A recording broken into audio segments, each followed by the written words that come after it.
రానున్న సార్వత్రిక ఎన్నికలకు సిద్ధమవుతున్న వైసీపీ అధినేత జగన్మోహన్ రెడ్డి అభ్యర్థుల ఎంపికలో చేసిన ప్రయోగాలు అందరినీ ఆశ్చర్యానికి గురిచేస్తున్నాయి. జగన్ తీసుకుంటున్న నిర్ణయాలు రాజకీయ వర్గాలను ఆసక్తికరమైన చర్చలకు దారితీస్తున్నాయి. రాజకీయంగా అర్ధబలం ఉన్న ఎంతో మంది నేతలను కాదని యువకులను, సాధారణ వ్యక్తులకు పార్టీ టికెట్లు కేటాయిస్తున్న తీరు ఇప్పుడు సొంత పార్టీ నేతలనే కాదు, ప్రతిపక్షాలను కూడా ఆశ్చర్యానికి గురిచేస్తున్నాయి. ఇప్పటి వరకు 7 విడతల్లో ప్రకటించిన జాబితాల్లో సుమారు 30 మందికి పైగా యువ నేతలకు ఇన్ఛార్జీలుగా జగన్ అవకాశాలు కల్పించారు. రాజకీయ అనుభవం, ఆర్థిక బలం వంటి అంశాలతో సంబంధం లేకుండా సర్వేలు ఆధారంగా సామాజిక సమీకరణలను పరిగణలోకి తీసుకొని మాత్రమే టికెట్లు కేటాయిస్తున్నారు.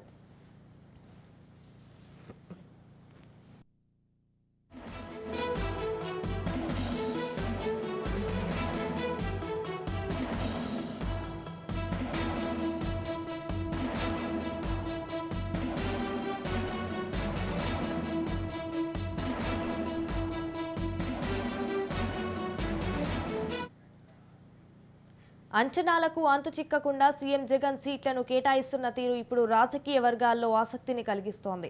రాష్ట్రంలో మరో 2 నెలలు ఎన్నికలు ఉన్న తరుణంలో జగన్ వేస్తున్న వ్యూహాత్మక అడుగులు రాజకీయంగా ఆసక్తిని కలిగిస్తున్నాయి.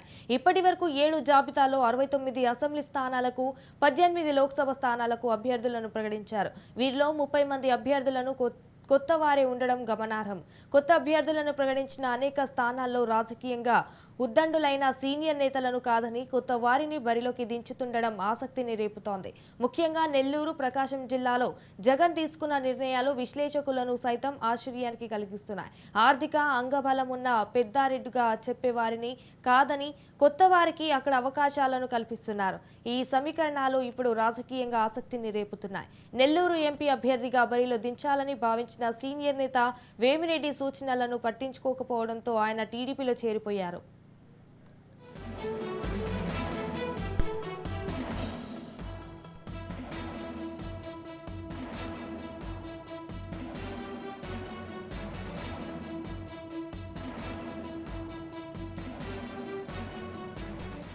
ఈ స్థానానికి అరబిందో సంస్థలో డైరెక్టర్గా వ్యవహరిస్తున్న శరత్ చంద్రారెడ్డిని బరిలో దించేందుకు సిద్ధపడుతున్నారు. ఆర్థికంగా బలమైన వ్యక్తి అయినప్పటికీ రాజకీయంగా అనుభవం ఈయనకు లేదు. అలాగే ప్రకాశం జిల్లాలో ఒంగోలు ఎంపీగా ఉన్న మాగుంట శ్రీనివాసులు రెడ్డి, నర్సరావుపేట ఎంపీగా ఉన్న లావు శ్రీకృష్ణదేవరాయలకు వైసీపీ అధిష్టానం టికెట్లు నిరాకరించింది. శ్రీకృష్ణదేవరాయలను గుంటూరు స్థానిక బదిలీ చేయాలని భావించడంతో అందుకు నిరాకరించిన ఆయన టీడీపీలో చేరిపోయారు. రానున్న సార్వత్రిక ఎన్నికల నేపథ్యంలో జగన్ అనుసరిస్తున్న వ్యూహాలు ప్రతిపక్షాలే కాదు, సొంత పార్టీ నేతలకు అంతు చిక్కడం లేదు.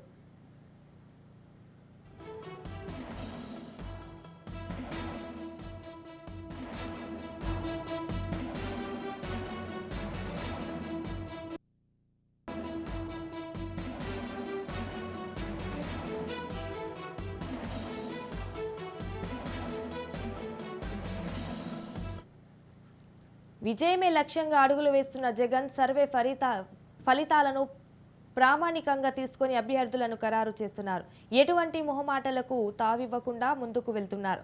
బంధువులు, అనుభవం వంటి అంశాలను ఏమాత్రం పరిగణలోకి తీసుకోవడం లేదు. జగన్ విజయమే లక్ష్యంగా వేస్తున్న అడుగులు ఆసక్తిని రేపుతున్నాయి.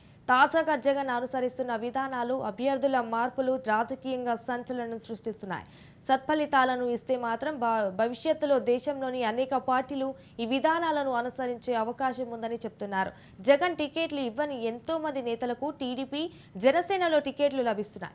జగన్ చేసిన ఈ మార్పులు సత్ఫలితాలను ఇస్తాయా, వ్యతిరేక ఫలితాలకు దారితీస్తాయా అన్నది ఎన్నికల ఫలితాలు తర్వాత తేలనుంది.